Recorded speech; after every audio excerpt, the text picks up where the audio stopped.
Olá, olá, boa noite a todos, a todos, a todos. Recomeçando mais uma vez a live e essas mulheres, vamos ver se agora dá certo. Meu nome é Cícero Manuel Ferreira, editor do blog Tabacaria, idealizador e apresentador do Essas Mulheres, Encontro Essas Mulheres, também colaborador do blog Comunidade Conexões e da revista literária Debarge. Sejam todos bem-vindos para mais um encontro Essas Mulheres. Hoje eu recebo aqui a escritora Mariane Soares. Essa é uma conversa maravilhosa, tenho certeza. Sejam todos bem-vindos. Boa noite, Maria do Carmo. Vamos ver se agora a coisa funciona. Vamos chamar a nossa convidada.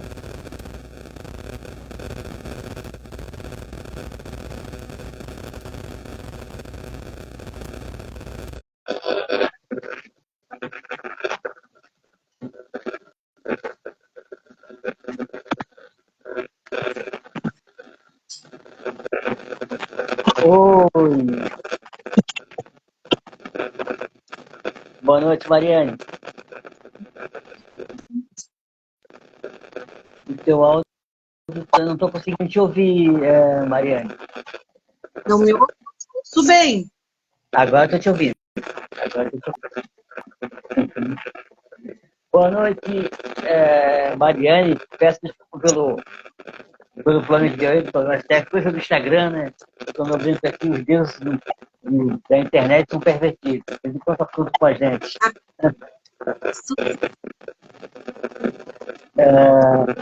Mariane, eu quero começar agradecendo o convite. Estou muito feliz de receber aqui nessas mulheres. Seja bem-vindo ao Essas Mulheres. Eu agradeço. O som está picotando, não está legal. E é realmente uma honra estar aqui com vocês na de hoje. Bom, a Isabel, você não está ouvindo a gente? A Isabel disse que não está conseguindo nos ouvir. Bom, obrigado, Mariane. Então, você é gaúcha, né, Mariane?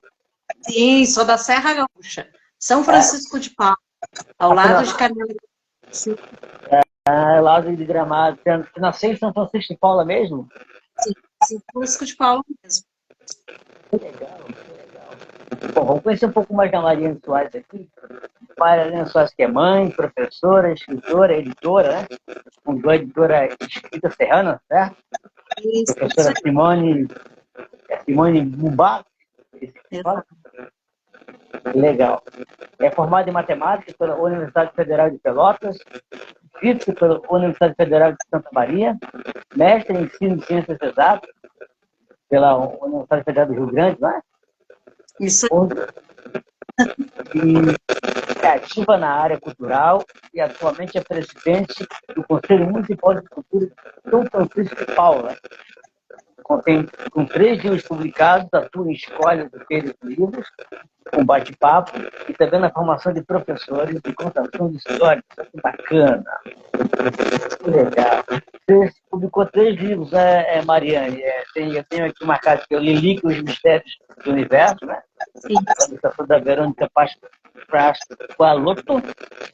Tem um livro apenas alguns versos, Declamação para Iniciantes, junto com a Tainá Raibaid, né? Qual foi o terceiro livro? Oi? Tainá. Qual foi o terceiro livro que eu não consegui localizar? Filha, que é uma poesia gaúcha ilustrada, que fala de uma metáfora, como se a natureza estivesse organizando um grande espetáculo, com música, dança, todo sendo composto pela natureza. Como se...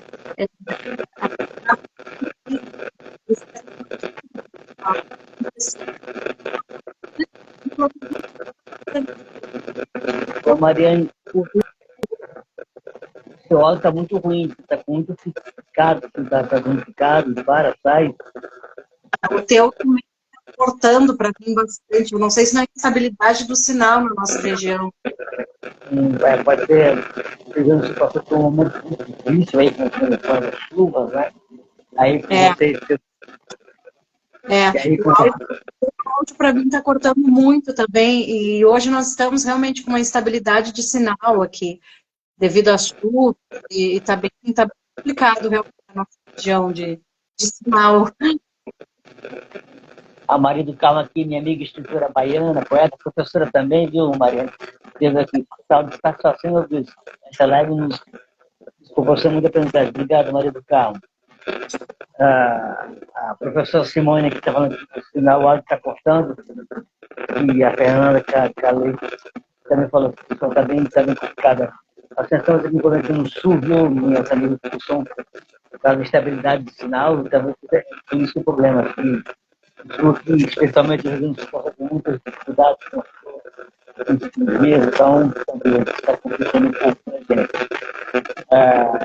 Acho que você foi tudo tranquilo aí com a chuva, teve algum problema, Maria? Por aí onde você mora? Não, aqui em São Francisco choveu bastante, mas está tudo tranquilo. Na nossa cidade, especificamente, nós não tivemos problemas sérios dessa vez, né? Em outros momentos, nós tivemos problemas com tornado e coisas bem complexas em outros anos, né? Mas desta vez, a nossa cidade especificamente sofreu com a chuva, mas não teve nenhum estrago, assim. As cidades próximas aqui, como Roca Salles, Lajeado, foram bem atingidas, né? Tem até uma força-tarefa aqui de doações e tudo mais para auxiliar esses municípios no que for possível, né? Sim, toda a nossa solidariedade aos nossos irmãos gaúchos. Foi triste, com mortes, inclusive. Mariane, contando um pouco da sua história aqui, né? Você é ligado às áreas exatas, matemática, física. Você sempre gostou dessa área desde criança, com matemática, com esse universo de números? Eu sempre fui uma criança muito curiosa, né? Muito curiosa, muito investigativa, como toda criança, né? A criança é muito cientista desde sempre. E os adultos não conseguiam me explicar muito bem, ou não conseguiam me dar uma explicação que me convencesse a respeito dos fenômenos da natureza. Isso me incomodava muito. Eu tenho uma memória muito boa, e eu lembro, por exemplo, de uma aula da pré-escola com blocos lógicos. Era para ser alguns minutos de atividade e a professora acabou me entregando os blocos lógicos e eu passava horas fazendo aquela classificação de seriação. Então, eu sempre tive habilidade, assim, para essa área, né? E sempre fui muito observadora, né? E, como eu te disse, me inquietava muito, porque os adultos, claro, naquela época não tinha a facilidade que tem hoje de informação à disposição na internet, né? Então, me incomodava as explicações como, no final do arco-íris tem um duende, né? Tu tem que procurar o pote de ouro, tá? Mas então, onde está o final? Você for caminhando, mas tu não consegue caminhar para chegar até lá. Então, essas explicações, assim, elas não me convenciam muito, né? As questões da mágica também, que na verdade são truques que envolvem a física, na maioria das vezes, né? Eu observava aquilo e disse, não, mas não pode, tem uma explicação lógica para isso. Então, desde criança, eu tive esse viés, digamos, mais investigativo e mais científico. Que legal, que legal. A Maria Luísa Brasil, escritora amazonense, daqui boa noite para a gente. Obrigado, Maria Luísa, pela presença. A Marlene de Fado, que é escritora, historiadora, tem um trabalho maravilhoso. Tá para sair um novo livro dela. Eu não me lembro o livro agora, Marlene. Que legal botar o seu nome no que é fantástico. Coloque aí, muito legal, parabéns pelo seu trabalho, Marlene. Tem um bom noite para gente aqui também, legal. A Maria Luísa escreve aqui. Lembranças afetivas de algo que você gostou, muito aprender, não se esquece. É verdade. Então, aí você foi para esse lado mesmo, você disse curiosa, queria entender as coisas, o conceito, e foi parar, fez matemática, fez física, tal, professora.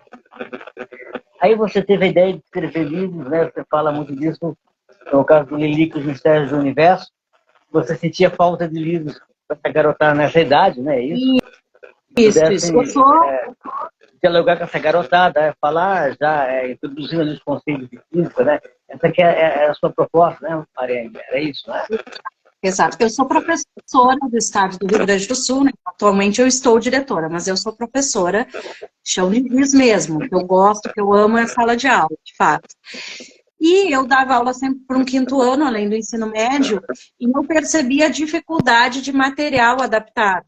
Não tinha material para trabalhar física, para trabalhar alfabetização científica, iniciação científica, um material que tinha, ele era muito básico, ou muito equivocado em alguns termos, em alguns conceitos, né, de física e da ciência em si. Então eu adaptava. Cada vez que eu precisava trabalhar algo diferenciado dentro da física, dentro da química, eu adaptava para o 5º ano, para fazer experimentos, para poder chegar na linguagem deles. Porque eu notava que esse material realmente não existia. Eu estava terminando matemática, terminei matemática, fiz a especialização e emendei a física logo em seguida, né, pela Federal de Santa Maria. Quando eu estava terminando a física, eu já comecei o mestrado e eu escrevi o livro na pandemia. Eu já tinha ideia, né, eu tinha alguns temas principais, assim, da curiosidade infantil mesmo, e montei o Lilica. Eu escrevi ele durante a pandemia. Ele passou por 2 doutores que revisaram, 2 doutores em física, revisaram os conceitos, porque a física ela é muito específica, né? Então, em tu adaptar um termo, eu tinha um receio muito grande de me equivocar conceitualmente. Por mais que tu entenda de física, quando tu adapta e coloca isso numa linguagem infantil e literária, tu corre o risco de se equivocar. Por exemplo, em física, lente e espelho tem um conceito completamente diferente. Tu usar isso dentro de uma frase, talvez na língua portuguesa, ok, né? Mas em física isso tem um conceito e tem uma conotação muito diferente, então a gente precisa ter certos cuidados. São coisas muito simples, às vezes, para nós da física, mas dentro da literatura a gente precisava realmente, né, ter essa preocupação. A ilustração foi feita por uma menina de 19 anos, que é aluna de RP da URGS, que é ilustradora, né, a Verônica Pascoaloto. Eu não a conheço pessoalmente, inclusive, porque foi todo durante a pandemia. E eu solicitei para ela que esse livro fosse muito realista. O livro, ele traz a imagem física da minha filha mais nova, a Lívia, né, que está comigo, com a minha filha mais velha. A Tainá é professora de química, minha filha mais velha, e o meu filho Vitor, porque nós estávamos juntos ali na pandemia, né? Então, a ideia é esta criança, que teria de 6 a 7 anos, percebendo esses fenômenos da física no cotidiano e questionando o que ela tinha à volta dela naquele momento pandêmico, que era a própria família, né?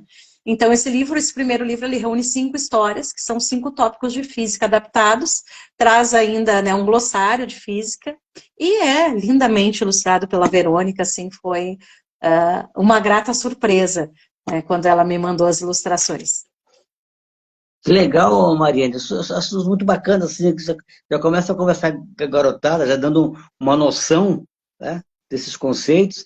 Legal que quando a garotada chega a aprender de fato, quando entra naquele momento de física, que vem aquele caminhão de fórmulas, né, além dos conceitos, a garotada já tem uma noção, já tem uma percepção do que se trata, né? É bacana, acho uma iniciativa muito interessante, assim, que legal.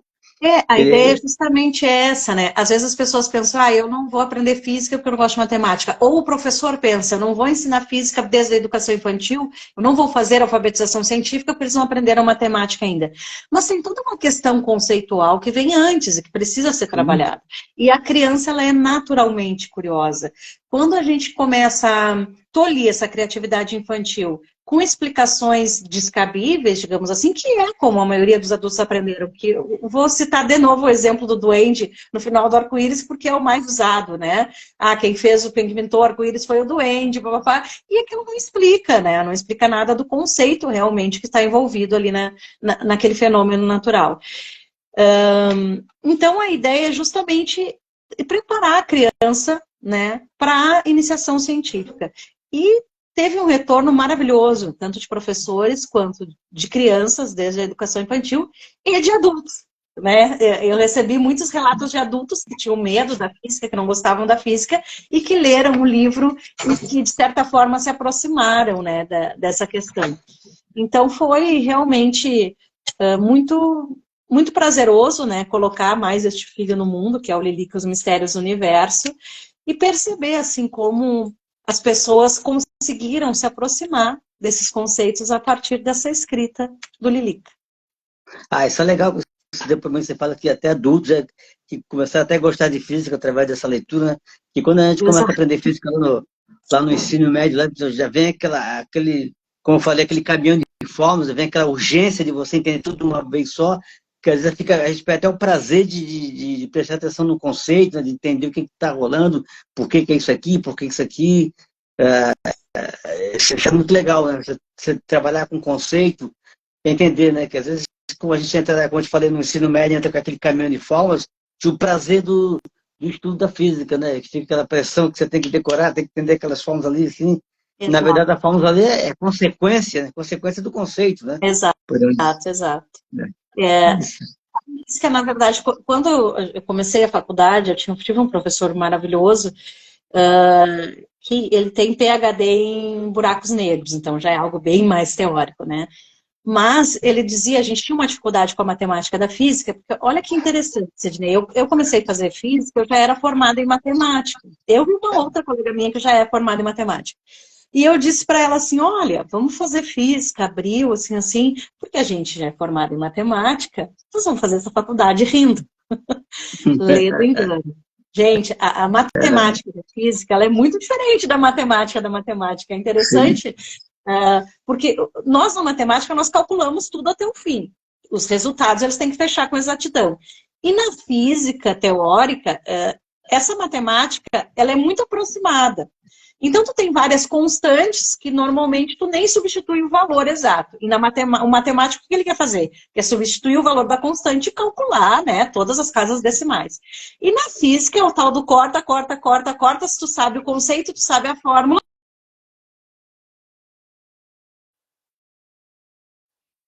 pouco perto do que um matemático calcularia. Tem muita matemática, mas a aplicação desses conceitos matemáticos ele é um pouco diferente, assim, né?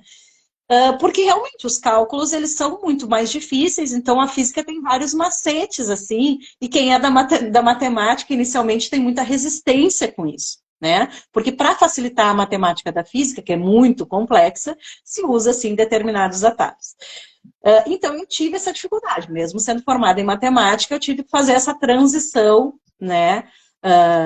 Quando eu estou, por exemplo, dando aula de matemática, é uma coisa, quando eu estou dando aula de física é outra. Porque a física ela é muito mais intuitiva, ela é muito mais conceitual. Ela parte dos fenômenos da natureza, né? A física, a matemática da física, ela é usada para explicar o que está na natureza. Né? E a matemática é usada para explicar todas as questões numéricas, né? Assim, a grosso modo é mais ou menos isso. Então a física conceitual ela é apaixonante. Realmente, é algo assim, fantástico, quando começa a explicar e coisas que me causavam curiosidade, por exemplo, o professor de física usando a física para cozinhar, né? Por que eu uso a panela de cerâmica para determinada cozinha e vou usar de alumínio para outra coisa? Por que eu vou... por que eu vou deixar a água deste lado, por exemplo, né, para não esquentar, ou como que eu faço para gelar a cerveja mais rápido, né? Então, essas coisas práticas da física, elas são muito legais e elas são muito divertidas também, né? Então, gente, a física é divertida, acreditem. A questão é só tu entender o principal Sim. conceito, mas a física realmente é muito legal. Se pegar o fiozinho da meada do novelo, vai embora. Vai embora. Vai embora, é uma festa. Você falou uma palavra que eu acho importantíssima, curiosidade, né? Essa curiosidade de entender por que acontece aqui, se acontece aquilo, qual é a razão do que está acontecendo, as consequências de um ato que a gente faz, né, mexendo com a natureza, tudo isso é importante, né? Aliás, eu digo curiosidade é importante em todos os aspectos, né? Eu falo na literatura, quando o pessoal fala quais seriam os instrumentos de fazer, de aproximar uma criança ou mesmo um adulto da leitura, eu sempre acho que você tem que trabalhar sempre a curiosidade e a imaginação. Isso que Exato, chama. exato. E a questão do exemplo também, né? Quando quer aproximar uma criança da literatura, essa criança ela precisa te ver lendo, né? Essa criança ela precisa ter contato com livros. E aqui em casa a gente leva isso muito a sério, né? Leva a leitura como uma séria brincadeira, né? É algo divertido que nós fazemos em família.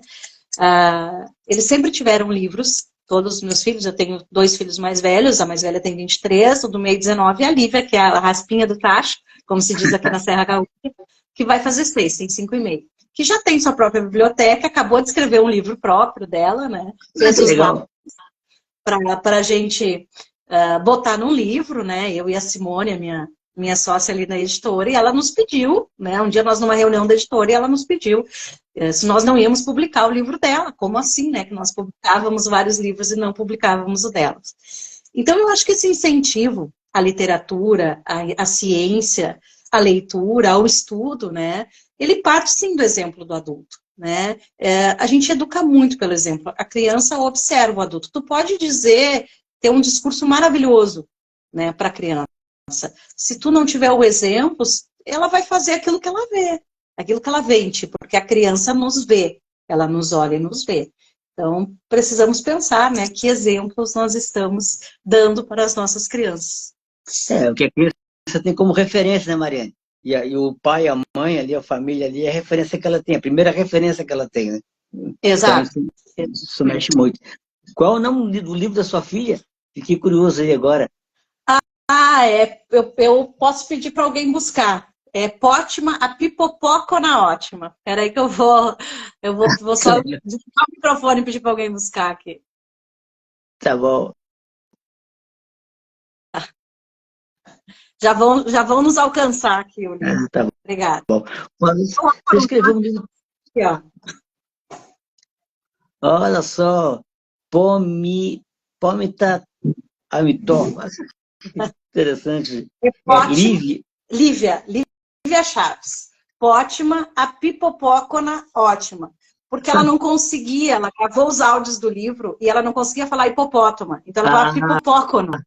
E essa hipopótama é um ursinho de pelúcia que ela ganhou quando ela tinha 6 meses. E dorme com ela desde então. E ela vive falando, né, com a Pótima, que ela chama de Pótima porque ela diz que é hipopótama ótima. E vive falando, e a Pótima meio que é quase um membro da família, assim, sabe? Um pet. Porque ela fala, ela conversa com a Pótima de tal maneira que até a gente já conversa com a Pótima. Esses dias ela perdeu a Pótima no meio da rua, a Pótima amanheceu na sarjeta, estava todo mundo preocupado com a Pótima, né? Então, é muito divertido, assim, é uma história que ela mesma contou, que é uma criança de 5 anos, e que quis muito escrever um livro justamente porque ela convive nesse universo de feiras do livro, literatura, comigo, com a irmã, com a madrinha, né? Então é aquilo que eu falei um pouquinho do exemplo, né? Mas é um livro muito bacana para alfabetização mesmo, né? Onde nós transcrevemos os áudios e saiu pelo selo Escrita Mirim, da nossa editora, que publica escritores. Que bacana, que legal. Parabéns, Lívia. É legal que ela, como você falou, ela respira esse universo, né? Acompanha você nas feiras, tá? Respira. Para ela é um paraíso, né? Que legal, muito bacana isso. Muito legal mesmo, parabéns. E você falando em literatura e feira, você escreveu também um livro interessante para declamação, né? Apenas alguns versos, declamação para iniciantes, junto com a Tainá. Conta para nós sobre esse livro. Essa é a Tainá, minha filha, né? Esse livro, essa é a mais velha. E essa da Pipopócona, aqui, é a mais nova. E também é ilustrada. Ela também é ilustradora, trabalha conosco na editora. Então, o pessoal está todo mundo na literatura aí. Pois é, família na literatura. Esse livro, Apenas Alguns Versos, ele fala sobre declamação para iniciante, como tu escolher a poesia, né? Na verdade, nós declamadores, a gente tem uma ideia de que quem nos escolhe é a poesia. Quando tu lê um verso pela primeira vez e tu te identifica, a poesia te escolheu, não é tu que escolhe a poesia. Porque tu pode ler 40, 50 poesias e não te dizer nada. Para te declamar, tu precisa se entender dentro daquele universo, dentro daqueles versos. Então, o livro fala sobre isso, fala sobre como começar a declamar, né? Depois que tu escolheu a tua poesia, o que tu faz primeiro? Então, ele dá ali um passo a passo e conta algumas experiências da minha trajetória, né? O meu avô, ele foi patrão do CTG Rodeio Serrano, aqui em São Francisco, ele construiu o CTG. Então, a gente vem de uma família de tradicionalistas. Eu trago também a questão da minha avó e das mulheres serranas nessa história, né? Porque o tradicionalismo ele sempre foi muito patriarcal em seu formato, porém nada acontecia sem as mulheres estarem juntos no CTG, sem apoiarem as famílias e tudo mais. Então, eu trago um pouco deste lado feminino, né, na construção tradicionalista, e algumas experiências sobre ganhar e perder, quando tu realmente ganha, né, não é quando tu está em primeiro que tu ganha, nessa trajetória toda tradicionalista, são os amigos, são as vivências, são as experiências que tu tem. Então, o livro fala um pouquinho de tudo isso, e no final traz poesias para prendas e crianças, algumas minhas, algumas do Tainá, Olha e que é isso. legal. Tenho filha. Que legal, muito bacana ver isso. É muito bacana ver isso, uma pessoa que é ligada às ciências exatas, formação nas ciências exatas, mas tem essa cabeça aberta para o outro lado da cultura, da arte, da escrita, da poesia. Eu acho isso fenomenal. É muito bacana isso, viu, Mariana? Eu defendo muito isso, que esse diálogo entre as ciências exatas com as ciências humanas, tudo isso acrescenta muito para a gente, para o ser humano, isso só tem a fortalecer, né? A pessoa que, mesmo que seja da física da matemática, que lê poesia, que está sempre lendo, e vai ter sempre uma melhor forma de argumentar, vai estar com uma capacidade de argumentação maior, vai saber melhor lidar com os alunos, lidar com o seu público. É muito bacana, não ficar só fechado naquele mundo dos números ali, né? Exato. Das continhas, dos conceitos matemáticos e físicos. Isso é muito bacana, viu, Maria? Base muito conhecida que diz que a matemática é o idioma do universo, né? E a física é a poesia. Então, já começando por aí, né? Não são coisas excludentes, né? Eu acho que tem literatura, tem poesia, tem beleza, tem criatividade em tudo, né? E sabe que, voltando um pouquinho ao Lili, que eu demorei mais a publicar, porque eu tinha um receio. Hoje eu vejo que foi um receio bobo, mas eu tinha esse receio. Eu disse, poxa, eu sou da física, estou me formando em física, estou publicando um livro infantil, né? Será que o pessoal da física não vai achar que é um livro infantil e não vai barrar? E, por outro lado, eu não sou da literatura, eu não sou formada em letras. Será que o pessoal da literatura infantil não vai barrar o livro? Porque não é física, não é literatura, quer dizer, o pessoal da física exclui, o pessoal da literatura exclui, e esse livro fica como? Fica no limbo, né, literário. Foi muito bem recebido nos dois mundos, né? No mundo da física, o que causa mais estranheza, de uma forma positiva, é justamente um professor de física conseguir adaptar esses conceitos de forma criativa, né? E foi extremamente bem recebido. Os professores de física, eles compram para os seus filhos, para os seus netos, o que é muito legal, sinal que eu consegui adaptar realmente os conceitos de forma correta, né? E dentro da literatura também, o livro foi muito recebido por professores também, não só por crianças e por adultos. Então, que bom que eu estava errada, né, no receio que eu tinha, e que bom que deu tudo certo para o Lilica. Que legal, parabéns, Mariane. A Maria do Carmo aqui é nossa poeta e professora gaúcha, baiana, que está com um novo livro, diga-se de passagem, um livro muito bonito, com livro artesanal, livro Leituras e Releituras, da Maria do Carmo. Parabéns pelo seu novo livro. Sucesso. Ela escreveu aqui, para a literatura não há fronteiras. Ela se adapta à física, à química, verdade, Maria do Carmo. A professora Simone aqui também concordou com a Maria do Carmo. E a professora Simone aqui escreveu aqui, a editora... Simone Mumbach. A professora Simone Mumbach, minha sócia na equipe, que também é aventurante de matemática para crianças. Olha que legal, parabéns, Simone. Na linha do Lírica, também é escritora, também é professora de matemática. Que bacana, parabéns, Simone. Ela escreveu aqui, a editora Escrita Serrana é uma editora familiar. Que legal. Já vamos falar mais da editora Escrita Serrana daqui a pouco, professor Simone Mariani, porque agora eu quero fazer um quadro que é tradicional aqui das nossas lives, Ju Mariane, que se chama Alba Essas Mulheres, na qual faço uma pequena homenagem a mulheres cuja história precisa ser lembrada, resgatada. Como eu sempre falo toda semana por aqui, não me canso de falar, a gente vive num país machista, misógino mesmo, então é importante falar do legado que essas mulheres deixaram, portas que abriram, né? E daquele jeito colocando o pé na porta, ou arrebentando porta mesmo. Um legado fantástico. A gente sabe que essa história de um país como o nosso é sempre escrito por um homem branco, né? E que acaba excluindo as mulheres, não dando a devida importância porque essas mulheres fizeram.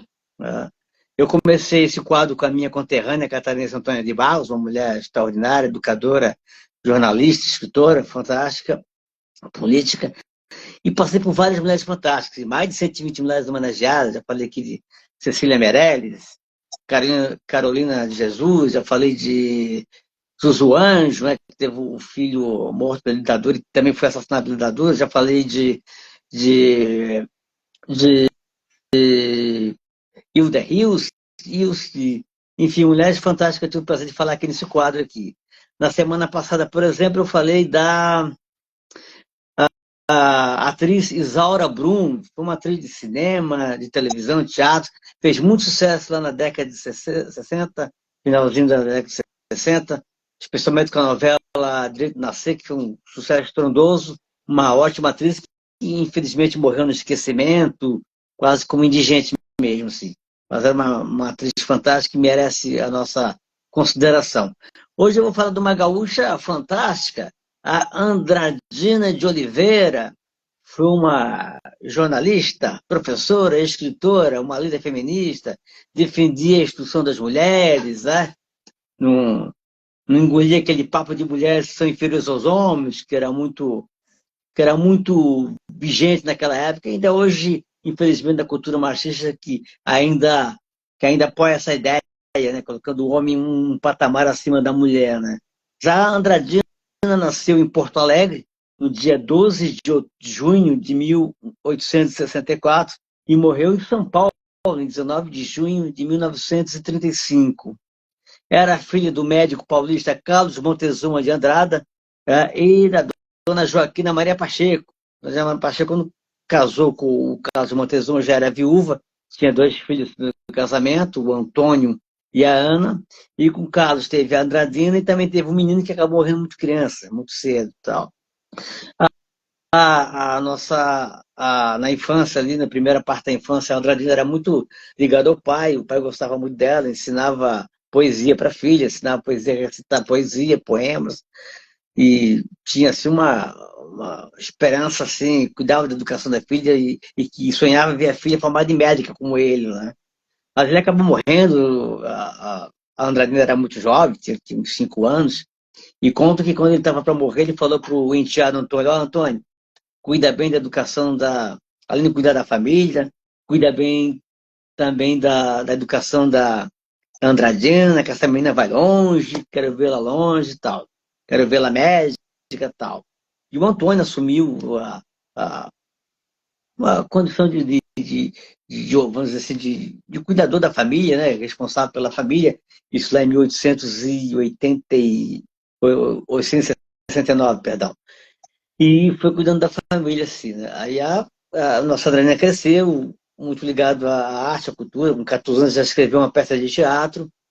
Em 1881, 17 anos, ela morava com a família em Rio Pardo, lá ela conheceu um militar, com quem ela casou aos 17 anos, né, um militar, e esse militar, ele acabou falecendo, né, cedo também, a Ana ficou viúva muito cedo, com um filho, o Aldaberon, e estava no meio, estava cursando até a escola normal em Porto Alegre, e acabou, teve que se virar para sustentar o filho. Ela virou professora, né? Se formou na escola normal, uma professora que morou em várias cidades do interior do Rio Grande do Sul, e foi ensinando, né? O tempo já começou a escrever para jornais, escrever artigos, já era uma pessoa articulada e tal, até que em Pelotas, em 1891, ela estava residindo em Pelotas, ela conheceu o autor Júlio de Oliveira, assim, né? Um ator de teatro, e foi uma paixão fantástica, assim, né? E ela, com essa paixão, ela começou a atuar também como atriz, né? Abriu o coração dela para aquele desejo que ela sempre tinha, né? Com relação com o teatro, com a atuação, e virou atriz. Junto com o Júlio, eles ensinaram muitas peças aqui pelo interior do Rio Grande do Sul. Em 1896, nasceu a Lola, a filha da Andradina com o Júlio, né? Que virou uma grande escritora, jornalista, pintora, né? Artista plástica de muito sucesso, uma feminista também como a mãe. Ela nasceu em 1896, assim. Nessa época ali, o nosso... Depois disso, a nossa grande Andradina começou a continuar com seu trabalho com o marido, com o Júlio de Oliveira. Ele começou a ficar doente, enfermo. Ela voltou a ter que dar aulas, chegou a montar uma escola em Bagé, onde ela ficou residindo com o marido quando ele estava enfermo. Montou uma escola lá mista, continuou fazendo teatro. Em 1898 ela fundou o jornalzinho feminino, jornal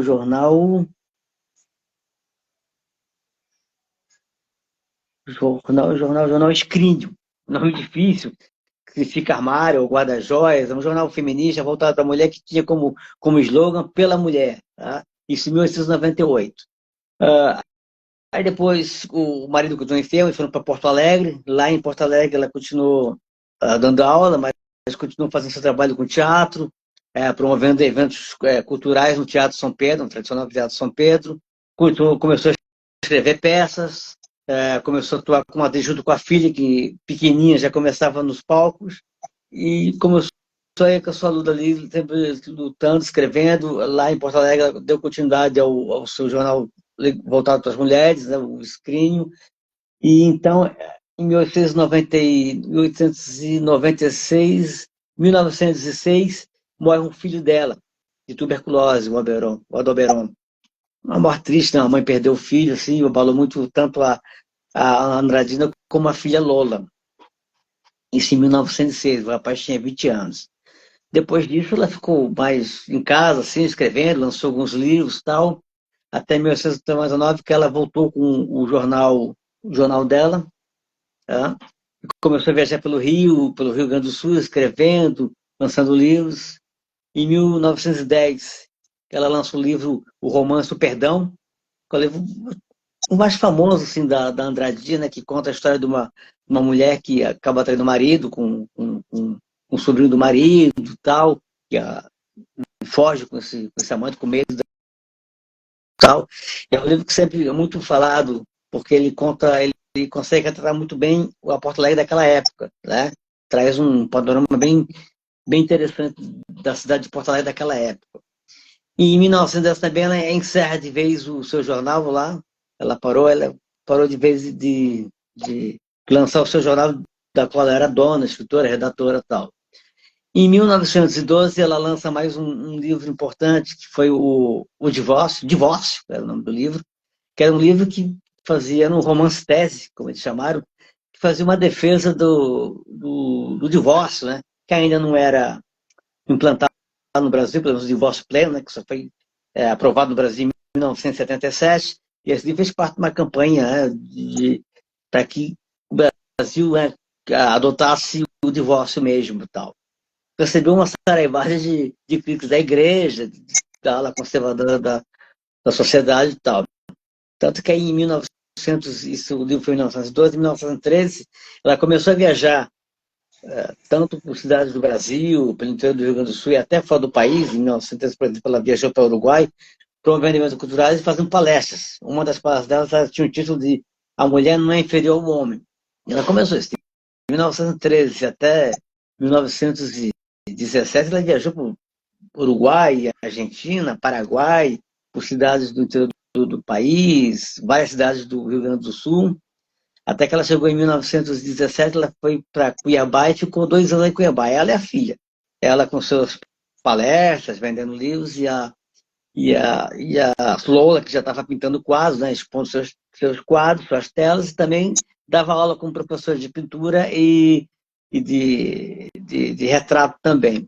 Ficaram 2 anos lá em Cuiabá. Aí, em 1919, final de 1919, elas foram para São Paulo. Aí, em São Paulo, a mesma atuada, né? A Andradina com as suas palestras, promovendo seus eventos culturais, a Lola com a sua pintura, com o seu trabalho como professora e tal. E rodaram várias cidades do interior de São Paulo. Aí, em 1932, alguns acham que foi um pouquinho antes, a Lola foi presa, participando do movimento da Revolução de São Paulo, né? Como em 1932, foi aquele movimento que queria derrubar o Getúlio Vargas, não conseguiram e tal.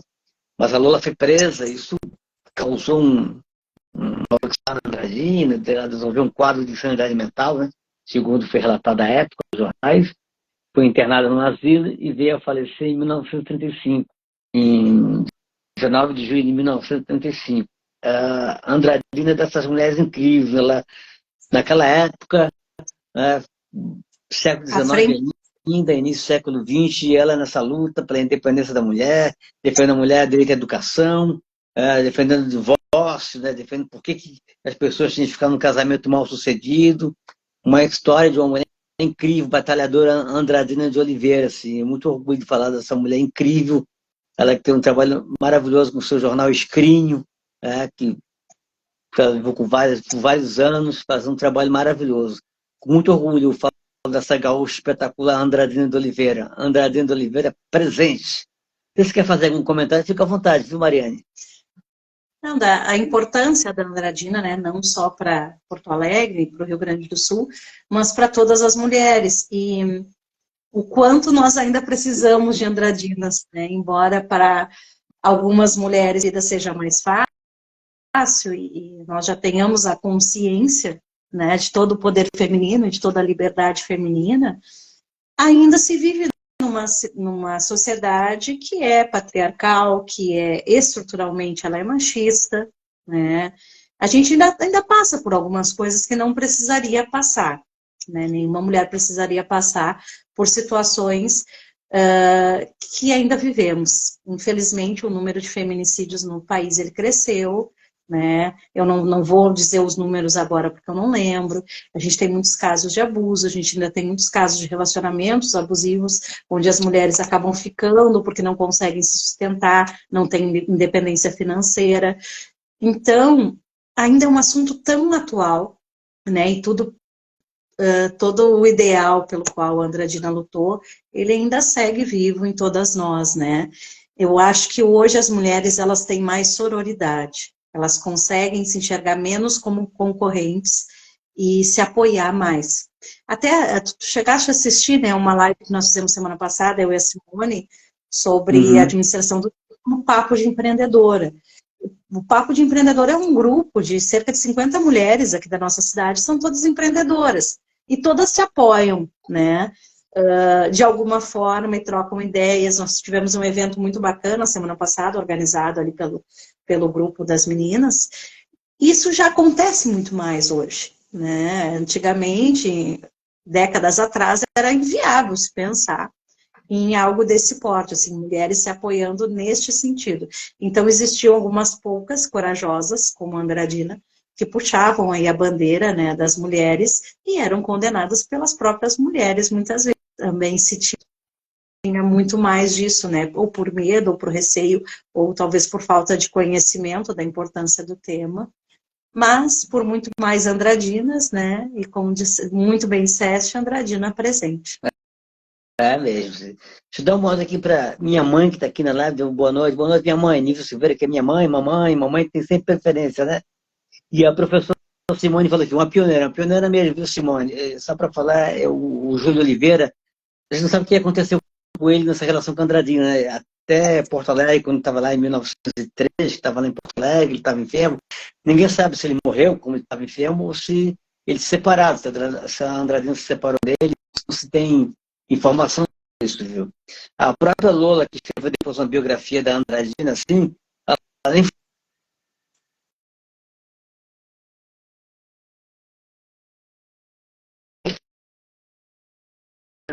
por uma questão até de proteger a mãe, porque a mãe já era muito visada, né, muito criticada, né, especialmente pela igreja, pelas posições que ela defendia. Então, ela resolveu dar uma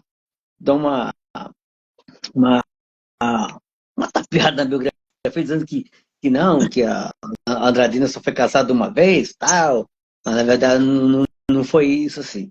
Mas a Andradina é uma mulher, de fato, incrível, vale a pena a gente falar sobre ela, homenagear ela, porque é uma mulher incrível, desde lá do século XIX, final do século XIX, já está com essa cabeça, com essa mente, defendendo as mulheres. Ela que estudou, quando ela entrou no comecinho, lá nos 5 anos de idade, quando ela foi estudar em Porto Alegre, depois que o pai dela faleceu, ela estudou na escola que foi administrada pela escritora e educadora Luciana de Abreu, que foi uma mulher também fantástica, que defendia a educação para as mulheres e tudo. Até já homenageei a Luciana de Abreu aqui essas mulheres, uma mulher também extraordinária, assim, fantástica, né? Muito bacana.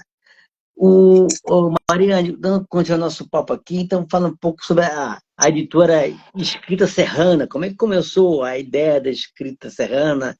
Você, Simone, ela Pois nasceu na então, pandemia, né? um pouquinho depois, na pandemia, nós publicamos nossos primeiros livros, né? Eu, Lili, e a Simone logo em seguida publicou o Aventurantes 1. E agora o Aventurante sai pela Escrita Serrana. E nós começamos a perceber a necessidade de uma editora diferenciada, não melhor, não é nenhuma crítica às demais editoras, não é nada disso.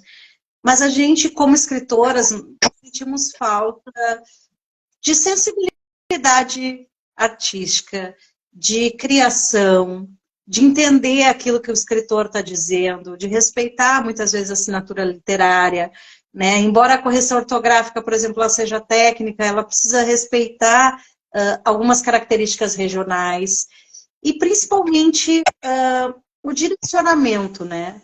O escritor ele tem que pegar o livro e tem que enxergar o livro como seu, ele tem que entender o livro como seu, ele tem que gostar do livro, porque o livro é um filho que tu põe no mundo, é um legado.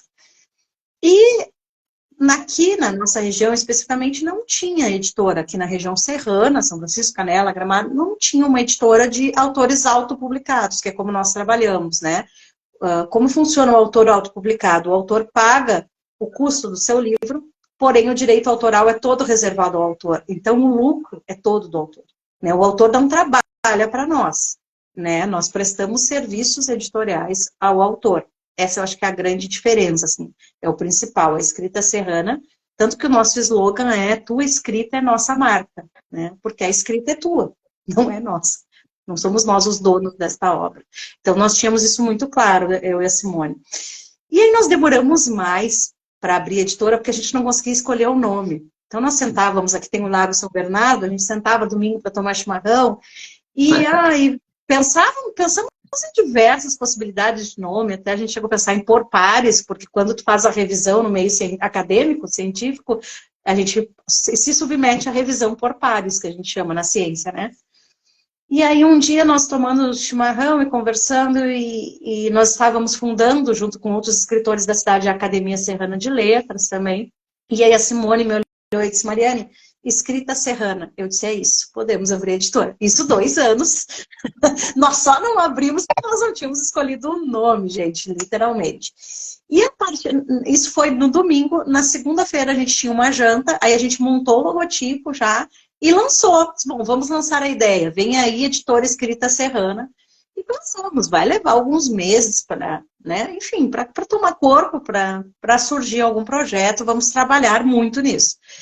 Isso foi domingo, segunda a gente publicou o material, segunda de noite tinha uma janta e a gente já fechou nosso primeiro contrato, que foi de uma mulher incrível também, aqui em São Francisco de Paula, que foi o livro Tantas Vidas em Uma Só, Jaqueline Zimmer, que ela conta a história de vida dela, que passa também por muitas coisas difíceis com os filhos, ela também perde uma filha, é uma obra biográfica muito emocionante, assim, foi uma honra para a gente publicar, e principalmente ser esse nosso primeiro trabalho, porque a Escrita Serrana já inicia com uma marca muito forte, que é a identificação com coisas reais, com coisas verdadeiras, né? Nós temos várias linhas dentro da editora, mas eu acho que essa primeira obra, ela é muito emocionante, ela nos marcou muito, e realmente para nós, assim, foi um trabalho muito difícil e muito emocionante, porque cada vez que eu lia aquele manuscrito para ajustar, eu chorava, eu me emocionava, né,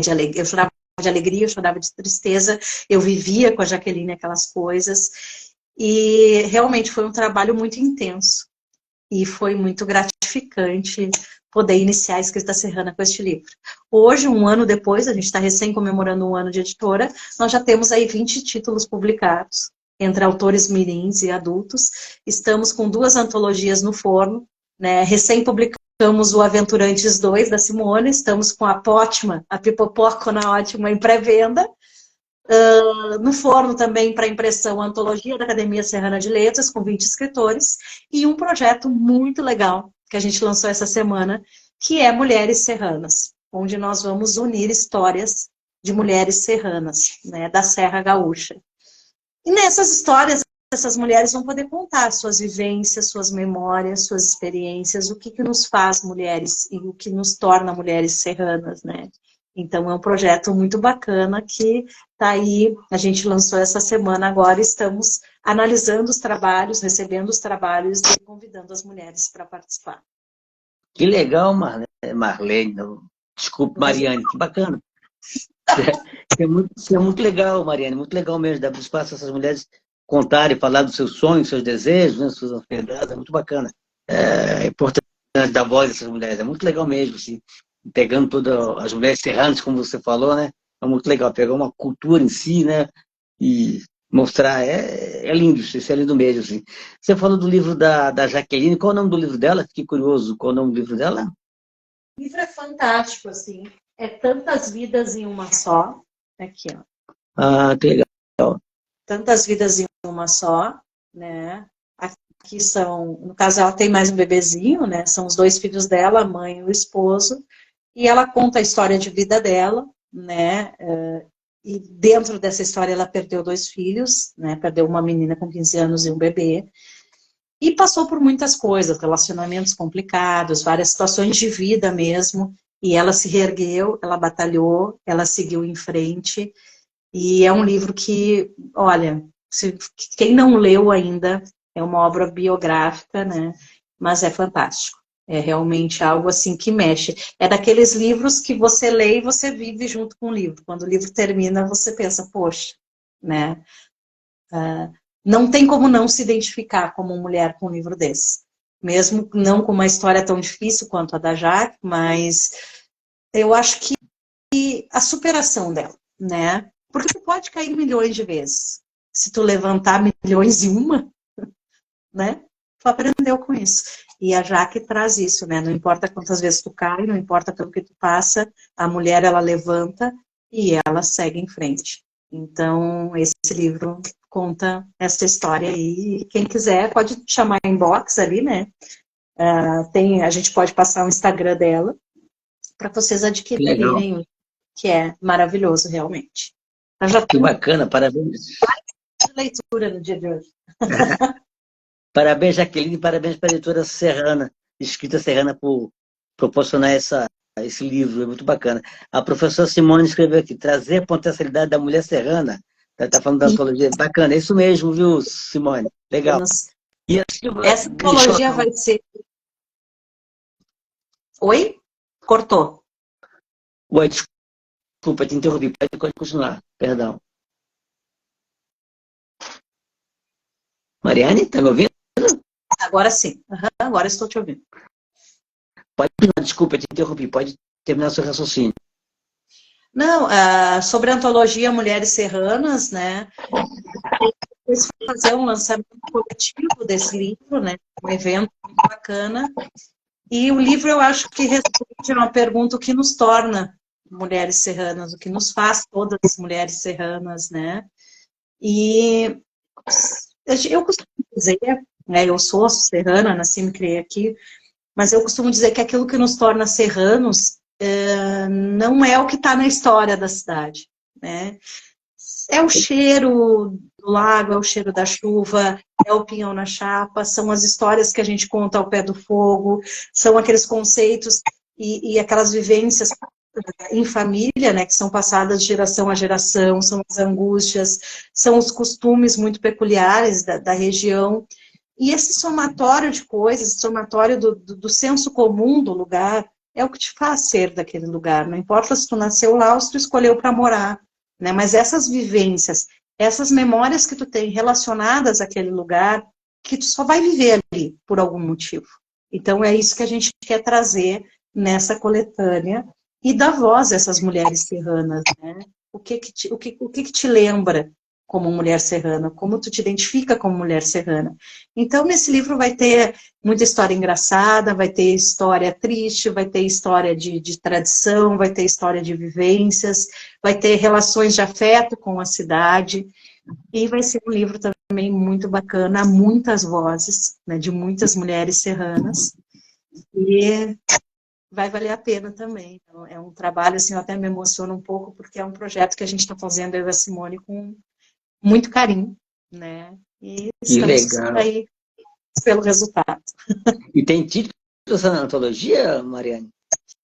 Sim, é Mulheres Serranas, Mulher né? Serrana. Vivências, Histórias e Memórias. Mas é Mulheres Serranas, o título principal é Mulheres Serranas. Que bacana, isso é muito legal mesmo, assim. Muita história para contar, com muito chimarrão, né, Mariane? Com certeza, estamos aí aguardando as Mulheres Serranas para né, para vir fazer parte desse projeto conosco. Acho que vai ser um trabalho muito bonito, né? Como tu disseste, com a cuia de chimarrão, o pé do fogo, né? Enfim, o pinhão na chapa, né? A carne na brasa, tem muita coisa não só relacionada à gastronomia, mas eu acho que a gastronomia ela tem muito a ver com a mulher serrana, né? Porque muitas histórias, muitas conversas de mãe e filha, elas acontecem ao pé do fogo, né? Elas acontecem quando se prepara o almoço, ou a janta, ou o doce, ou a massa, o pão, enfim. Então, eu acho que vão ter muitas coisas relacionadas a isso, relacionadas à tradição, relacionadas à história, muitas vivências contemporâneas, né? Muitas questões relacionadas à natureza e à geografia de São Francisco de Paula, ao frio, né? Nós temos um outro livro da jornalista Patrícia Viale, que está saindo nos próximos meses também, que é o Denublar a Alma. O Denublar a Alma, ele já traz histórias de como o inverno em São Francisco de Paula nos faz sentir. E o inverno aqui é muito rigoroso, então por isso Denublar a Alma, porque realmente é muito frio. Quem não conhece São Francisco, fique sabendo que é lindo, é uma cidade maravilhosa, é a minha cidade, eu amo, mas é muito frio, Agora, gente. Então o inverno aqui pode ser realmente denublar a alma, né? Como diz no livro da jornalista Patrícia Viari. que bacana. A Silvia Grijó, que é uma escritora maravilhosa, contadora de histórias lá do Amazonas, escreveu aqui, muito legal esse projeto. Assine embaixo, Silvia Grijó. Como eu gosto de falar, cada vez que uma mulher escreve, uma algema do patriarcado se quebra. É importante dar voz. Isso que é tão legal esse trabalho que você faz aí, dando voz a essas mulheres. Viu, Mariane? Você e a Simone. E me diz alguma coisa, você pensa em alguma coisa da continuidade desse trabalho aí pela sua editora, com a Simone, você fez lá com a Lilica, outros livros voltados a trabalhar a física para garotada? Você pensa a ideia? Pensa? O Lilica, ele é um projeto de 10 livros, na verdade, eu publiquei o primeiro, né? E eu penso sim em publicar o segundo, eu tenho os tópicos ali, eu não parei para escrever ainda, porque, enfim, terminando o mestrado, abrimos a editora, nós publicamos aí 20 livros no último ano, então o Lilica, ele acabou ficando no forninho. A Simone, ela já publicou o volume 2 do Aventurantes, que é o de matemática para crianças, né? Nessa linha de adaptação dos conceitos científicos para o universo infantil, mas nós temos ideia, sim, de seguir com o projeto. Então, agora o próximo livro, provavelmente publicado por mim, especificamente, vai ser o Lilica 2, porque já tem muita gente pedindo. Eu vendi 2.000 exemplares do Lilica 1. Legal. Eu estou Parabéns. Estados Unidos, Portugal, Tanzânia. Agora eu lembrei, eu nunca lembro o nome da Tanzânia, depois eu tenho que ir lá olhar para onde é que era o país, que eu sempre... Lá para um país que eu não... é Tanzânia, agora hoje lembrei. E só não vendi mesmo, acho que para o Nordeste, gente. Não, mentira, vendi eu acho, para o Nordeste do Brasil, porque as demais regiões todas, assim, o livro foi muito bem aceito no país todo. Foi também uma surpresa, né, que a pandemia nos trouxe dessa retomada aí da leitura e da venda direta pela internet, né, eu acho que os escritores descobriram essa forma aí de trabalho e também foi muito produtivo, né, mas está saindo aí, concluindo a resposta da tua pergunta, vai sair sim o Lilica 2 e a continuação desses projetos aí meus da Simone, dessa área de alfabetização científica. Ah, que legal. Que bom saber que a Lilica viajou bastante, né? Oh! Conheceu vários lugares. Muito legal Tem isso. até adiante lá na página do livro, que é o @livro Lilica, né? Tem lá um destaquezinho que é Lilica Viajante. Então tem lá um mapinha de alguns lugares onde a Lilica foi. Só não me levou junto, né? A próxima vez eu quero ir junto, gente. Ô, Lilica, dá uma carona para Mariane. Ô, Mariane, e essa sua experiência como presidente do Conselho Cultural aí de São Francisco de Paula, como é que está sendo essa experiência para você? Pois então, né? O Conselho de Cultura, ele é um trabalho voluntário, né? Os conselhos, eles são deliberativos né, e consultivos, e demanda, assim, um tempo e uma atenção bem grande, né? Agora, os conselhos de todo o país estão organizando aí os editais da Lei Paulo Gustavo, né? Não é privilégio nosso em São Francisco de Paula, todos os municípios estão nessa demanda, então tem todo um trâmite legal a ser seguido, né? Tu faz audiência pública, tu delibera na audiência pública, depois tu faz a oitiva, tu faz o mapeamento, depois tu lança o edital para te poder fazer essas verbas chegar de forma correta aos fazedores de cultura local. Eu gosto muito da cultura, sempre gostei, em vários níveis, né? Eu dancei em grupo de danças não só de tradicionais, dancei em academia, canto, declamo, eu sempre fui muito ligada, a minha família toda.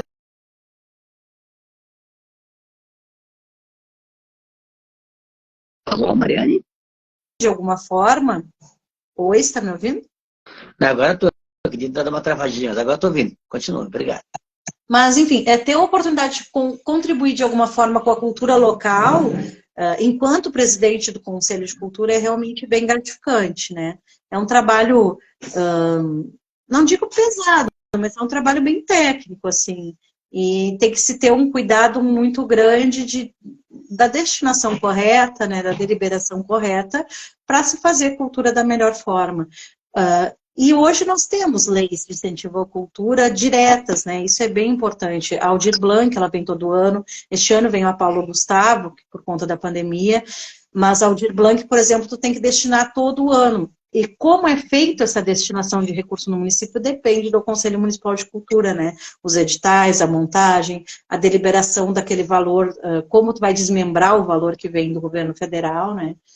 Então é um trabalho aí que não cessa, né, também, mas de extrema importância, que cada mandato, né, de Conselho de Cultura, alguém da cultura tem que fazer sua parte, né? Por enquanto sou Sim. eu.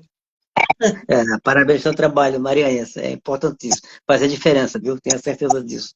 E com todo esse trabalho, né, presidente da cultura, com a editora, professora, você ainda é professora, né? Você leciona. Está dando tempo de visitar as feiras, participar das feiras literárias. Tem feira Pois, literária aí na Serra, aí, Gaúcha? tem bastante feiras literárias, né? Esses últimos 2 meses, assim, eu não fiz Feira do Livro, mas eu gosto muito, assim. Nós vamos agora, dia 19 de outubro, em Itati, com a editora, né, na primeira Feira do Livro de Itati, que é aqui perto entre a Serra e o Litoral, então ela fica no entremeio aqui da Serra e do Litoral. Mas é um trabalho que a gente gosta muito de fazer também, né? Eu fiz a Feira de Guaíba, eu fui patrona em abril da Feira do Livro de Arroio do Sal, a Simone de Igrejinha, então nós fazemos esse trabalho também de Feira do Livro, que é de extrema importância, né? Esse contato com o leitor, né? Essa formação do leitor. Então, é um trabalho que nós gostamos bastante. Mas tem que organizar o tempo, né? A gente tem uma organização do tempo bem produtiva, tanto eu quanto a Simone, para poder dar conta das demandas, né? E é isso, e não se sobrecarregar também, né? Enquanto mulheres, nós temos sempre uma rotina dupla de casa, filhos, e a gente organiza, faz todas essas coisas, mas a gente tem o cuidado de não se sobrecarregar. Então é isso. Ah, sim, trabalha. Você tem uma menina de 5 anos ainda, né? E Sim, sim. demanda bastante atenção, né? A gente sabe como é que é, né? E você vai estar no final do ano lá na Feira de Porto Alegre? Na Feira de Porto Alegre este ano não, acho que vai uma escritora nossa de Gramado, a Cecília Lamas, né, que lançou um livro duplo, né, ele é o inverso do outro, assim, são 2 livros em um, que é Se Eu Fosse Uma Árvore e Eu a Árvore Abraço, então provavelmente este ano quem vai a Porto Alegre é ela. Mas eu estive nas últimas 2 edições de Porto Alegre, lancei o Lilica e no ano seguinte lancei o Apenas Alguns Versos, o ano passado. Estava, inclusive, do lado do Lázaro Ramos, foi muito engraçado, assim, né? Porque Eu estava lá na mesinha de autógrafo e tal, olhei do lado, Lázaro Ramos. Que dia será que veio? Daqui a pouco começou aquele vucu-vucu, tava ali, tava do meu lado. Eu disse, ai, gente, que honra, né? Já nem prestei mais atenção no que eu estava fazendo, quase. Mas foi muito bacana, porque eu não esperava, na verdade, né? Eu disse, gente, eu autografando do lado do Lázaro Ramos, o que está acontecendo aqui, né? Era um universo meio que paralelo, assim. Obviamente, né, gente, minha fila em Porto Alegre não tinha 10 pessoas, a dele era quilométrica, mas estava valendo. Foi muito legal, assim, a oportunidade e a experiência, né? Legal, legal. Lázaro Ramos é sim, o ator é um cara que me parece muito legal, né? Muito pessoa super consciente, né? Muito legal. Você trabalha aqui, né? Pelo menos ali aqui no seu mini biografia aqui, que você trabalha com formação de professores, né, Mariane? Como é que funciona esse trabalho com formação de professores? Eu presto serviços para o Grupo Somos Educação, né, que são 3 editoras, a Ática, a Espione e a Saraiva, né, são estão entre as 3 maiores do país, né, e eu faço formação na área de matemática e ciências da natureza, física, né, para professores. Então, depende muito da formação que o município quer. Então, eles contratam um formador, né, e a gente faz essas formações bem específicas, assim. E de forma direta também, né, se alguma escola quiser chamar, se alguma prefeitura precisar de formação para professores, a gente monta a formação dentro da área, claro, né, de forma específica para aquele lugar, o que aquele lugar está precisando, né? Então, o planejamento da nossa formação, ele não é engessado, não é uma formação única, né? Não é aquele pacotinho pronto que serve para todo, não. Cada contrato de formação de professores, ele é pensado para aquele grupo de professores, o que esses professores precisam, o que esta escola precisa, o que este município precisa em termos de formação, né? Então, também é um trabalho que eu gosto muito de fazer, tanto eu quanto a Simone. A gente trabalha bastante com isso também, que é quando a gente viaja mais, né? E a gente adora viajar também, tá? A gente então nos chame, tá? A gente leva um queijo serrano, leva uns produtos coloniais da Serra. Mas, falando sério, concluindo de forma séria, né? É isso, a gente trabalha com formação de professores, tanto para o fundamental quanto para o médio, né? Dentro da nossa área de formação. E também trabalha no país todo, né? Com isso. Olha que legal, que legal. A Andradina também gostava de viajar bastante, assim, eu gostava de observar os locais, escrevia muito sobre isso, né? Embora numa parte mais de 1913 em diante, ela teve que viajar bastante porque estava sofrendo perseguição, mas já era do espírito dela de viajar, conhecer os lugares. Ela fez muito isso no Rio Grande do Sul interior, né? Conhecendo as cidades, falando da geografia das cidades, muito bacana. E é muito legal. Então, contrate a Mariane também para ela viajar, para conhecer os lugares aí.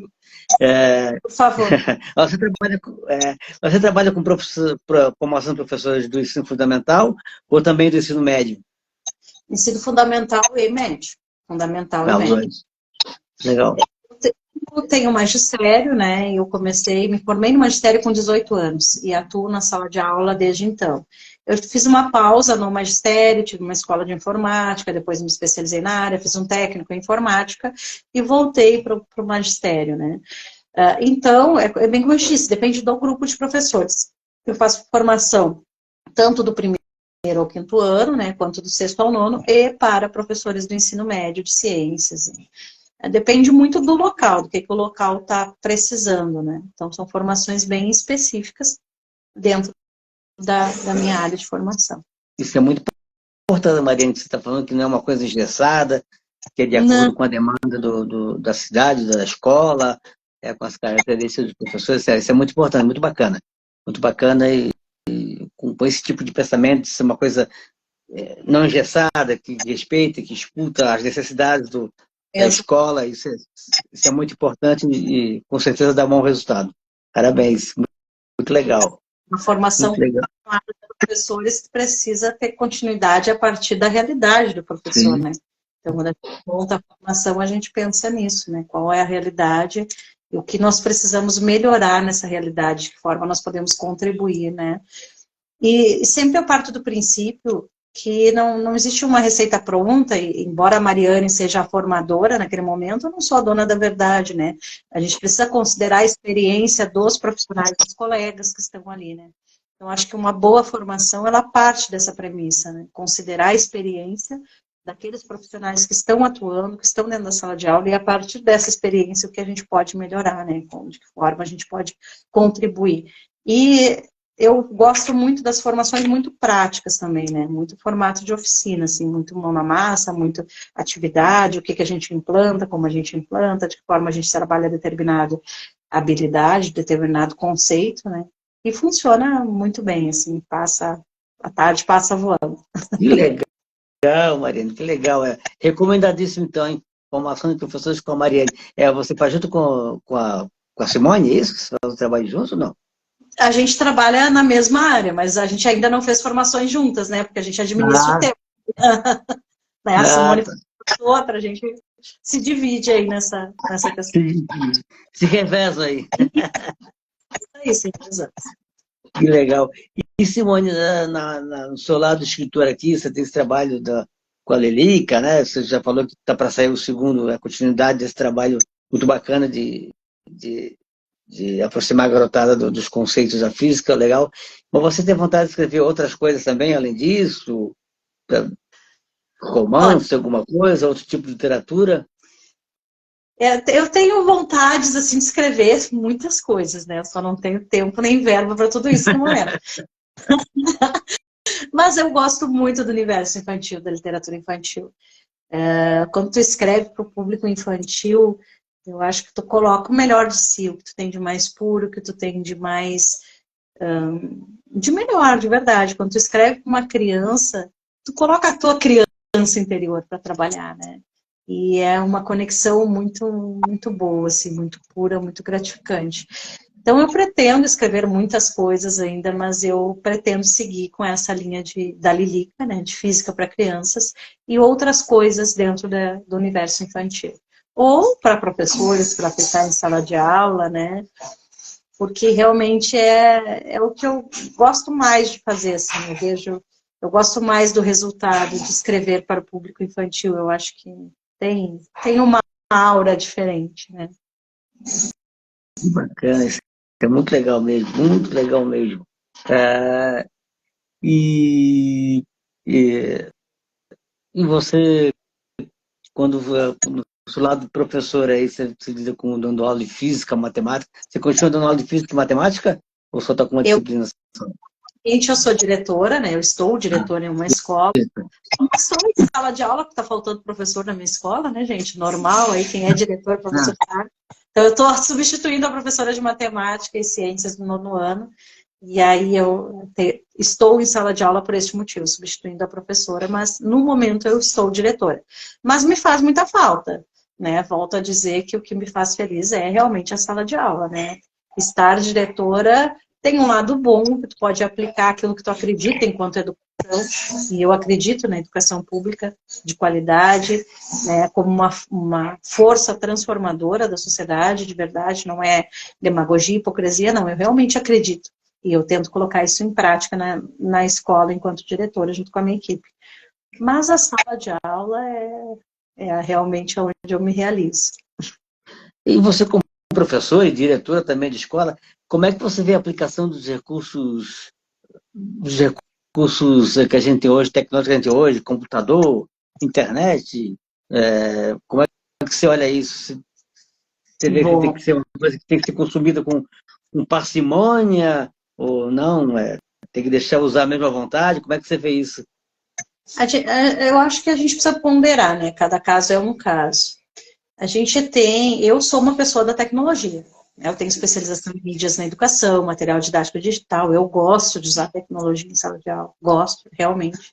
A minha linha de pesquisa no mestrado foi ensino de investigação mediado pelo uso de tecnologias. Mas hoje a gente tem uma geração que ela usa só a tecnologia pela tecnologia, não como ferramenta. E a gente tem que ter um cuidado com isso. A gente tem um aumento imenso aí de casos de autismo por exposição demasiada às telas. Bebês que são expostos à tela de celular dia e noite, e computador e tudo mais. Aquilo que passa do limite que acaba interferindo no desenvolvimento cerebral, por exemplo. Então, a gente precisa ter o bom senso. né? Não tem como proibir a tecnologia está aí, a tecnologia só vai evoluir, não é este o caminho. A questão é como usar, como não ser escravo da tecnologia e usar ela como ferramenta para melhorar os espaços, não só da educação, todos os espaços, né? Nós temos aí agora o AI, o chat, que escreve várias situações, né? Faz o livro pronto pela pessoa, por exemplo, mas é uma autoria do ser humano? Não é. E hoje a inteligência artificial consegue produzir porque ela tem informação que foi gerada a partir da criação humana. E se o ser humano parar de criar, daqui a 20 anos, onde vai estar essa informação? A grosso modo e fazendo assim, né, no pior dos panoramas. Então, eu vejo a tecnologia como uma ferramenta. A questão é, enquanto professores, como torná-la uma ferramenta de forma a ser produtiva, né, e que não queria usar essa palavra, mas enfim, que não lese a mente dos nossos estudantes. Né? Porque tudo que passa do limite é nocivo. Qualquer coisa que passa do limite é nociva. A comida é nociva, a bebida é nociva, né? Então, é isso. De que forma nós vamos transformar essa tecnologia como a ferramenta que ela é. Né? A tecnologia não pode estar acima do ser humano. Eu acho que alguém me fez uma pergunta ali, passou aqui, mas eu vou ler aqui para você que primeiro a Daniele Mariane, que é professora universitária lá de Manaus, viu, Mariane? Ela deu aqui, parabéns pelo teu trabalho, também sou formadora de professores no Amazonas. É gratificante essa atuação docente. Legal mesmo, parabéns, Dani, também pelo seu trabalho com formador de professores, é muito legal mesmo. Aí a Renata Barcelos, que é pós-doutora em literatura portuguesa, em literatura também, apresentadora do programa Pauta Nossa na Rádio Mundial News, é escritora também, vai estar aqui semana que vem com a gente aqui na live, perguntou aqui para você, como é que você vê o futuro da educação? Ela está perguntando. E o espaço da literatura na formação dos alunos. Tá? E ela pergunta aqui também sobre o autismo, que é cada vez mais presente nas escolas. Sim. Bom, como eu vejo o futuro da educação? O futuro da educação, ele passa por uma readequação. A gente precisa, enquanto professores, enxergar e entender que o nosso tempo é agora. Né? O professor tem muita mania de dizer, e eu não estou criticando nenhum colega, a gente tem a mania de dizer, eu, enquanto professora, muitas vezes disse isso. Ah, mas no meu tempo era assim. No meu tempo eu aprendia. Gente, se você está vivo, o seu tempo é agora, é hoje. Começa por aí, né? Se tu está vivo, o teu tempo é hoje.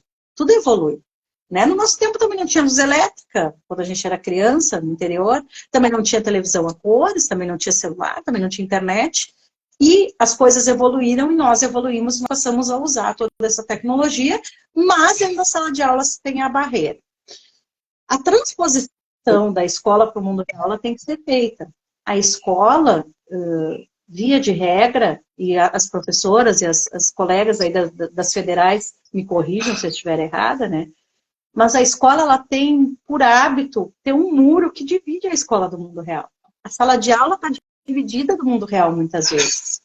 Via de regra, tu entra para a sala de aula, tu tem um livro didático que já não condiz com a realidade, porque o mundo está mudando de forma muito rápida e é complicado acompanhar. O tradicional, a metodologia tradicional, ela não é ruim. Ela funcionou para nós. Né? Funcionou para mim muito bem. Muito obrigada, eu sou extremamente bem alfabetizada. Mas, num tempo em que a escola era a única fonte de informação, hoje não é mais. Nós temos um outro ser humano, nós temos um outro tipo de aluno em sala de aula. E se o tradicional estivesse funcionando muito bem, ok, né? Pô, tá funcionando bem. É isso, é o que temos. Mas não está.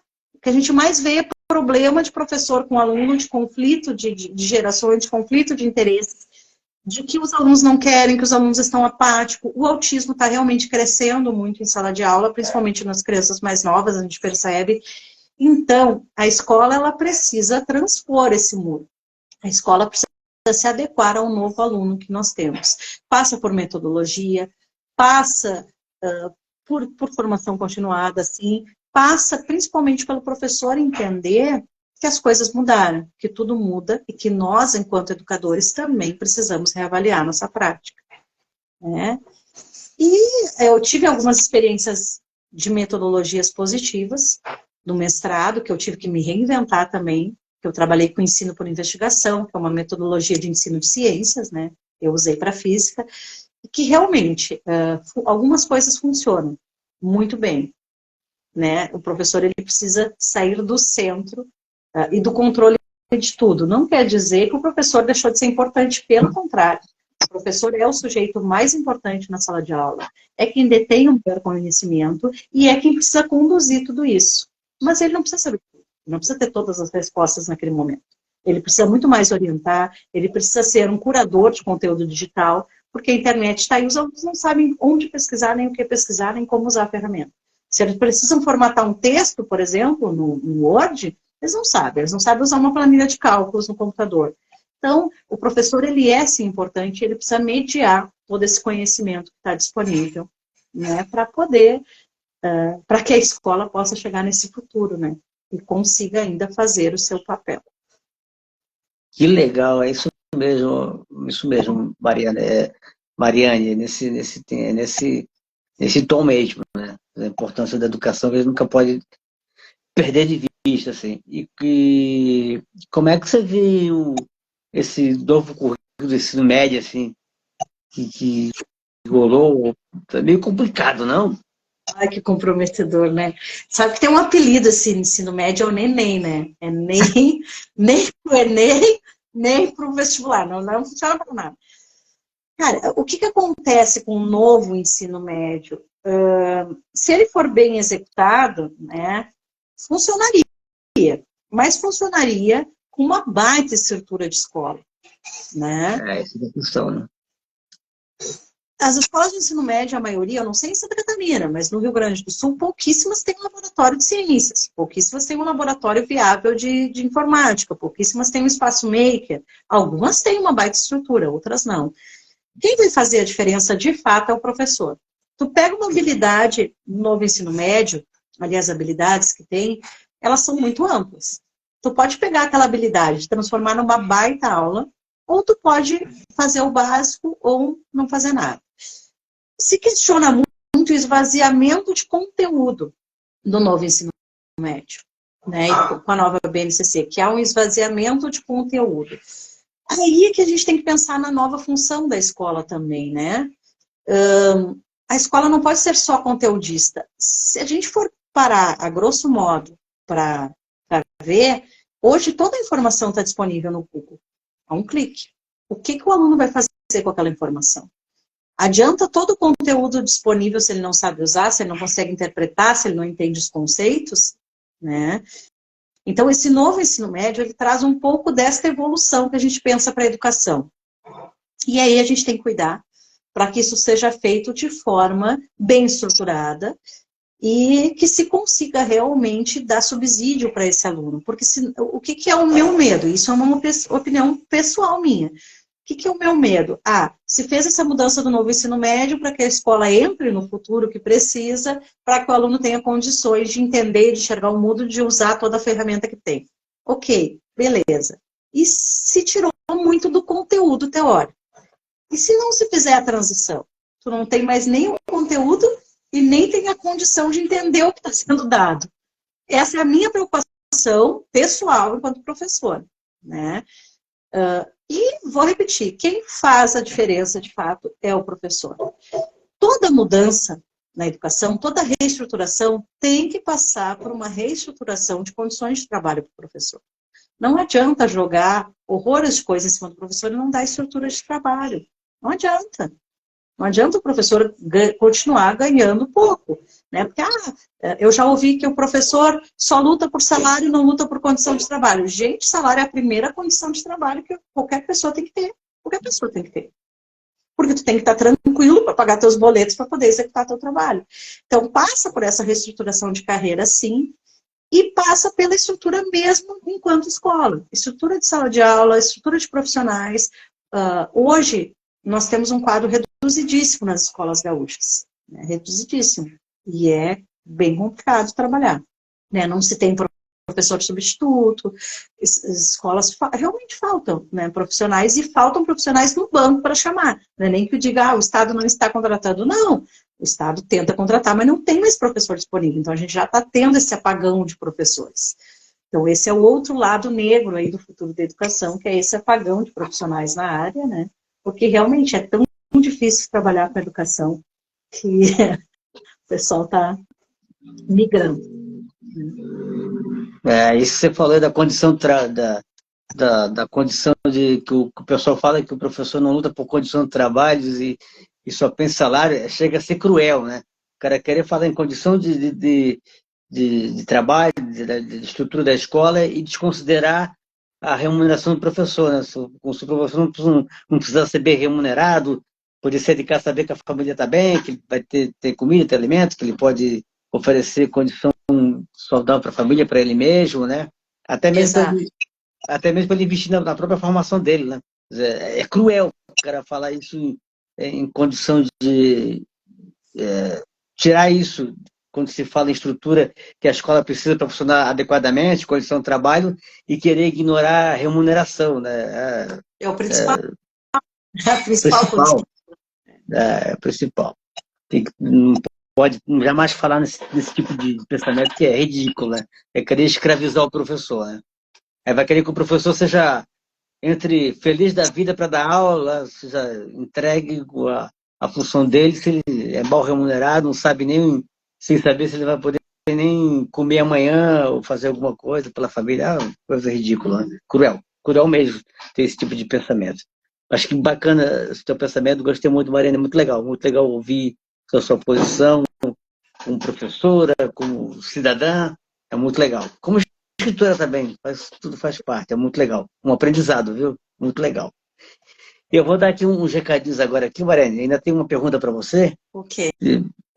Ok, vou dar uns recadinhos que são tradicionais aqui da live. Primeiro, para falar que na próxima semana teremos mais um Essas Mulheres, um encontro essas mulheres. Eu vou conversar com a Renata Barçada, que esteve aqui, que fez essa pergunta para você. Ela, como falei, que tem pós-doutorado em língua portuguesa e em literatura também. Ela apresenta o programa na Rádio Mundial News, o Pauta Nossa, um programa muito bacana que eu já participei, no qual eu já participei, e foi muito legal, uma experiência maravilhosa. Ela é escritora, poeta, é crítica de artes, tem um canal no YouTube chamado Barcelartes, muito legal, muito bacana. E ela está com um novo livro agora, voltado para a produção de texto, para a gramática. Tem até um livro aqui, que o nome do livro aqui é muito legal. O nome do livro é Práticas Pedagógicas de Língua Portuguesa, Literaturas e Produção Textual, que ela fez junto com a Patrícia Bastos, que é a coautora. Então vai ser um bate muito legal, a Renata Barcelos é fantástico, vai ser uma conversa maravilhosa, todo mundo vai gostar de ouvir, viu? Ela é ótima. Está todo mundo convidado. Na próxima terça-feira, dia 19 de setembro, às 19 horas, aqui no Instagram, tá bom? E para falar como você falou todas as minhas lives aqui, para vocês, quem puder lá acompanhar, acessar lá o meu projeto em parceria com a editora Voz de Mulher, da minha querida amiga Thelma Ventura, que se chama Lê Faz Crescer. São 3 e-books, no qual a gente reuniu textos e foram publicados lá no meu blog Tabacaria, na seção Lê Faz Crescer, uma sessão que eu convidei pessoas para dar depoimentos sobre suas experiências como leitores, e a gente conseguiu reunir vários desses textos que foram publicados lá no blog, e a Thelma fez um trabalho lindo de edição, que resolve esses 3 e-books, que você pode baixar de graça lá no site da Editora Voz de Mulher, editoravozmulher.com.br, muito legal, viu? E aproveite para acompanhar o trabalho lá do catálogo da Editora Voz de Mulher, que é um trabalho muito legal, falando das mulheres, divulgando as escritoras, publicando escritoras, muito legal da Thelma Ventura. Também é escritora, psicanalista, está um trabalho lindo. Assim como eu falei, outras mulheres estão à frente de editoras, né? A Vânia Clares com a Sarasvati, a Luísa Novais com a Literabu, a Teresa Mota com a Ibis Libris, tem a Infinita de Portugal lá com a Adriana Mairim, que é um trabalho muito legal divulgando os estudos brasileiros em Portugal, tem a editora Underline Publish com a Adereide Santas Valls lá nos Estados Unidos, divulgando os escritores brasileiros nos Estados Unidos.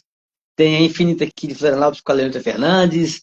Enfim, tem mulheres incríveis fazendo trabalho com editoras muito legais. Assim como você está fazendo com a Simone, que eu vou ter o maior prazer de falar de aqui em diante, lá, editora Escritas Serranas. Muito legal, viu? E acompanha o trabalho das mulheres. Tem a Silvia Chimim, faz um trabalho muito bacana com divulgação de autoras. Está com um podcast quando ela lê poesias lá no Spotify, muito bacana. Tem a Daina Pachinho com sua leitura de ouvido, um trabalho muito maravilhoso.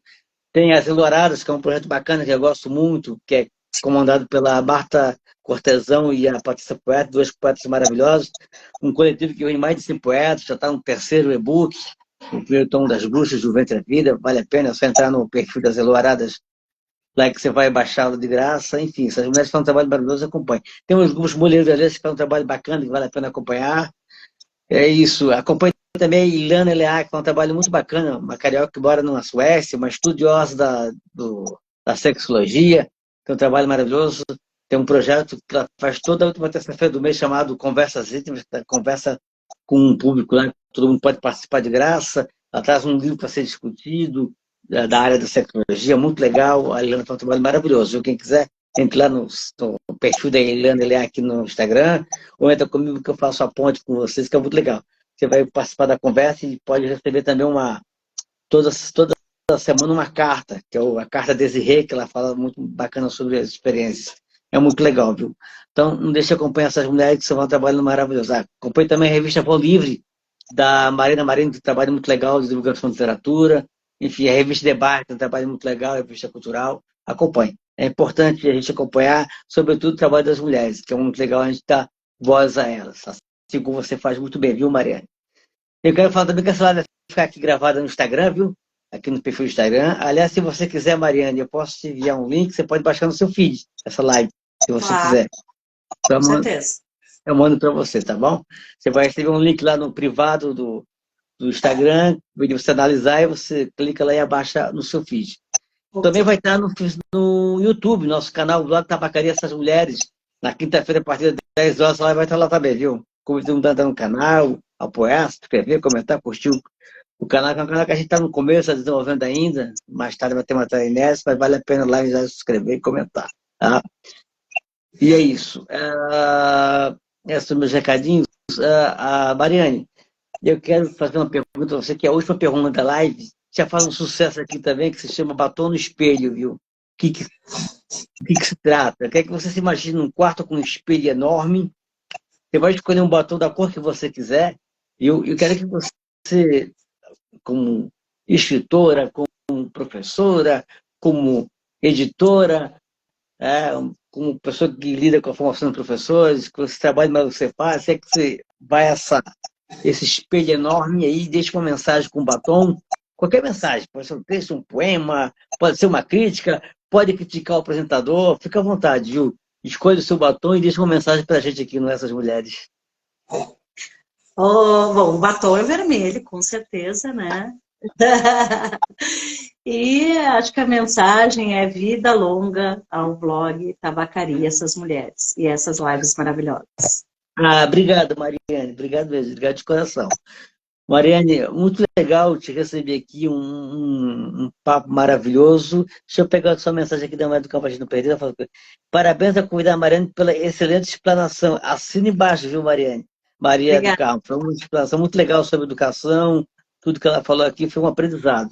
Mas muito legal te receber aqui, conversar com uma pessoa da área das exatas, que é tão bem ligada também à cultura, às ciências humanas, faz um trabalho maravilhoso, muito legal, muito bacana ouvir isso. E aguarde, viu? Pode ocorrer uma live ainda daqui, ainda até final do ano, com uma pessoa da sua área, da física, viu? Uma pesquisadora de física. Hoje eu recebi uma indicação de uma querida amiga minha, não vou falar o nome ainda porque ainda não entrei em contato, não fechei ainda, mas está tudo para acontecer. Está tudo para certo, está caminhando para acontecer uma live com uma pesquisadora muito legal da área da física, viu? Você vai gostar, viu? Mas, voltando aqui para a nossa live, que adorei conversar com você, viu, Mariane? Aprendi muito com você, foi muito legal. Uma aula mesmo aqui, foi um aprendizado enorme, viu? Que você sabe que você tem aqui um amigo aqui, conte comigo para divulgar o seu trabalho, da editora, da sua formação, dos seus livros. Conte comigo, viu? Muito obrigada. Muito obrigada a todas, todos que assistiram. Eu costumo dizer que sempre que eu faço uma live, eu venho sem filtros, sem máscaras, né? As coisas que eu digo, as coisas que eu falo, elas realmente são coisas nas quais eu acredito, e quando eu explano isso para vocês, eu realmente estou aqui de coração aberto, de cara limpa, de alma lavada, né? Porque é isso, eu sou de verdade, com todas essas atribuições. Eu acho que o principal é a gente ser honesto, principalmente conosco, né? principalmente consigo mesmo, e com as pessoas que nos assistem. Então, muito obrigada. É com muito carinho que eu estou aqui hoje. Obrigada pela presença de vocês. Obrigada, Sidney, pelo convite.